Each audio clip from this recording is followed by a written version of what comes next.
Kalau yang masih mengalami gangguan kecemasan, pernah nggak mengalami ini? Semakin kamu bertanya dengan apa yang terjadi, semakin kamu bertanya dengan sensasi yang sedang muncul, maka yang terjadi bukannya kamu semakin baik, tapi jadi kamu semakin cemas dan semakin cemas. Mengalaminya? Nah, kenapa itu terjadi dan bagaimana solusinya? Yuk ikuti video ini sampai habis.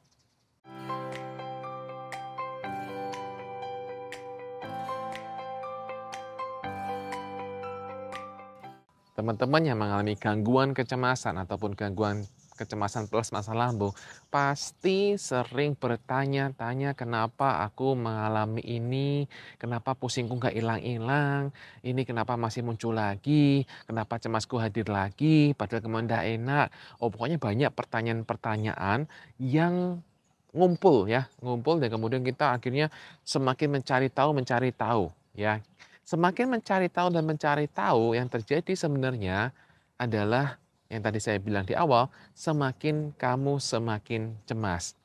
Di awal ketika kamu bertanya misalnya pada teman, ya, dan teman ini adalah teman yang support kamu akan tenang. Sebentar, tapi kemudian kamu akan kembali mempertanyakan lagi dan mempertanyakan lagi. Dan itu terus terjadi dan ini semakin cemas. Ketahuilah teman-teman, otak itu memang akan cenderung untuk membuat kita mencari jawaban, ya, mencari jawaban atas apa yang sedang terjadi.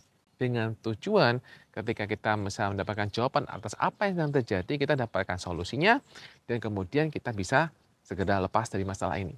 Jadi kalau kita pusing, kalau kita kelengan, kemudian kita segera dapat solusinya, maka pusing kelengan ini bisa kita atasi dan segera hilang dan kemudian kita nyaman. Normal ya sebenarnya hal seperti itu. Nah, masalahnya sebenarnya ketika kalian mengalami gangguan kecemasan ataupun gangguan kecemasan plus masalah lambung, ketahuilah bahwa segala pertanyaan-pertanyaan itu membuat kamu semakin cemas karena pertanyaan-pertanyaan itu tidak terjawab, ya, tidak terjawab dengan jelas.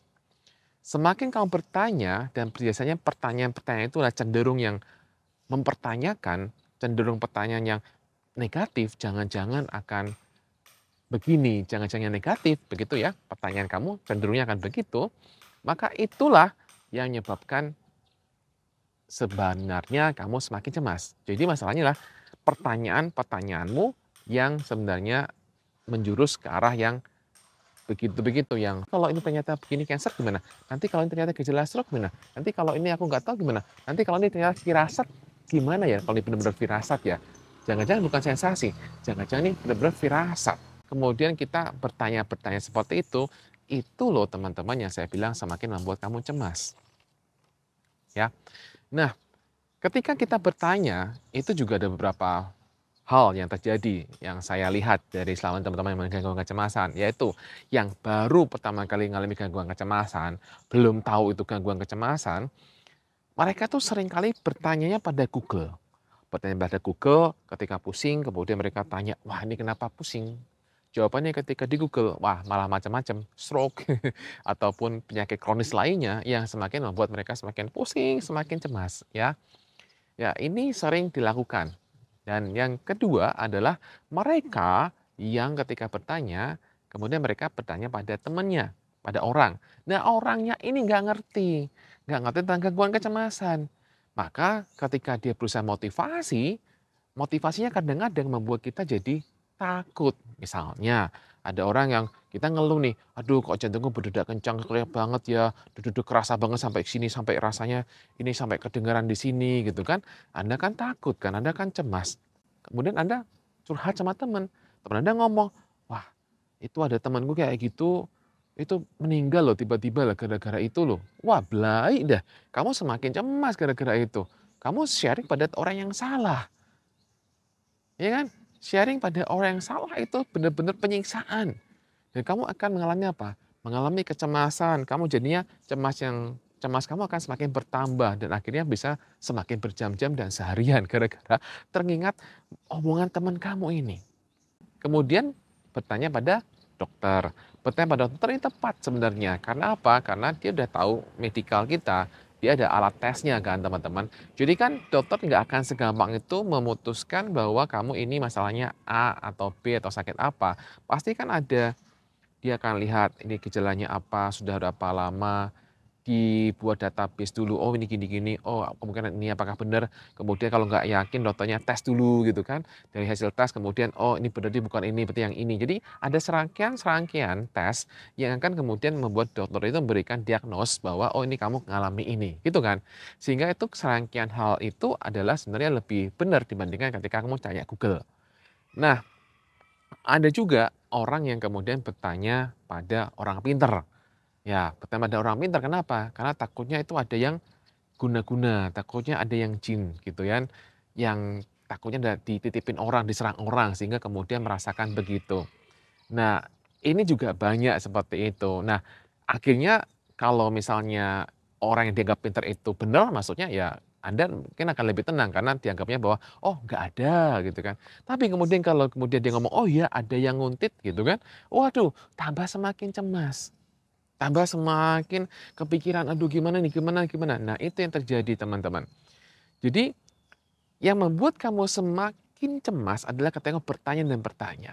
Sebenarnya teman-teman, bertanya itu boleh, tapi bertanya pada yang tepat, antara pada dokter ya, atau pada psikolog, atau pada psikiater, atau pada hipnoterapis, ya, atau pada orang yang paham tentang apa yang kamu alami.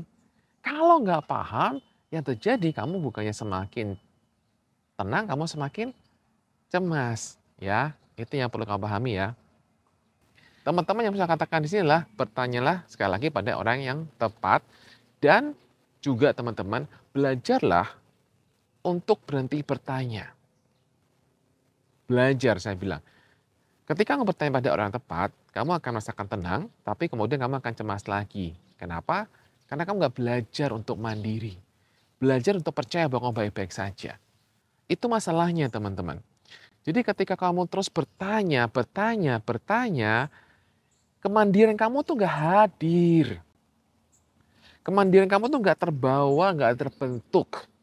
Kemandirianmu untuk percaya bahwa kamu sangat sehat berdasarkan dengan kata dokter, berdasarkan dengan hasil medis seperti ini akan terjadi ketika kamu mengizinkan diri kamu untuk tidak terlalu banyak bertanya. Jadi contoh, ketika kita pusing kelayangan, biasanya kita mikir, nanti kalau gini gimana ya? Nanti aku mau tanya sama ini deh. Stop di situ teman-teman, jangan tanya. Oke, udahlah aku memutuskan tidak mau bertanya. Aku memutuskan untuk mengalaminya saja.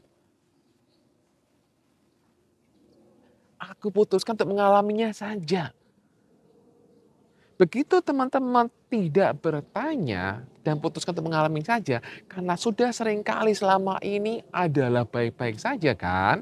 Dan selama ini kan mentor kamu juga udah bilang, orang yang udah tahu kamu juga bilang, kamu itu nggak apa-apa, dokter juga bilang kamu nggak apa-apa, tapi kan masih nggak bisa, masih belum percaya. Kenapa? Karena kamu tidak melatih kemandirianmu. Tidak melatih kemandirian, tidak melatih ketahanan mentalmu. Sehingga yang saya maksudkan kembali di video ini adalah hindari bertanya untuk melatih ketahanan mental, untuk melatih mentalmu, untuk percaya kamu baik-baik saja.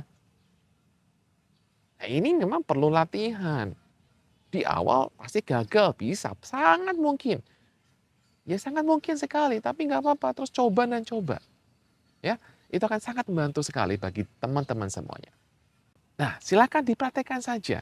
Kalau kamu lebih detail, cara-cara lebih detail, kamu bisa ikuti Bye-Bye Cemas online course. Ya, di situ saya ada banyak puluhan video-video, juga ada audio-audio terapi banyak, dan di situ akan jawab banyak pertanyaanmu. Ya, silakan ikuti aja online course Bye-Bye Cemas. Teman-teman, dari pengamatan saya, ketika mereka yang benar-benar melatih dirinya untuk tidak mudah bertanya, mereka akan mengalami perubahan yang lebih pesat dibandingkan mereka yang sering bertanya. Dan sekali lagi, saya tahu ini nggak mudah bagi teman-teman yang mengalami kecemasan ataupun gangguan kecemasan ini nggak mudah. Tapi bukan berarti tidak mudah itu bukan berarti tidak bisa. Jadi izinkan untuk terus berusaha, ya. Izinkan untuk kamu tetap mantapkan hatimu untuk berlatih.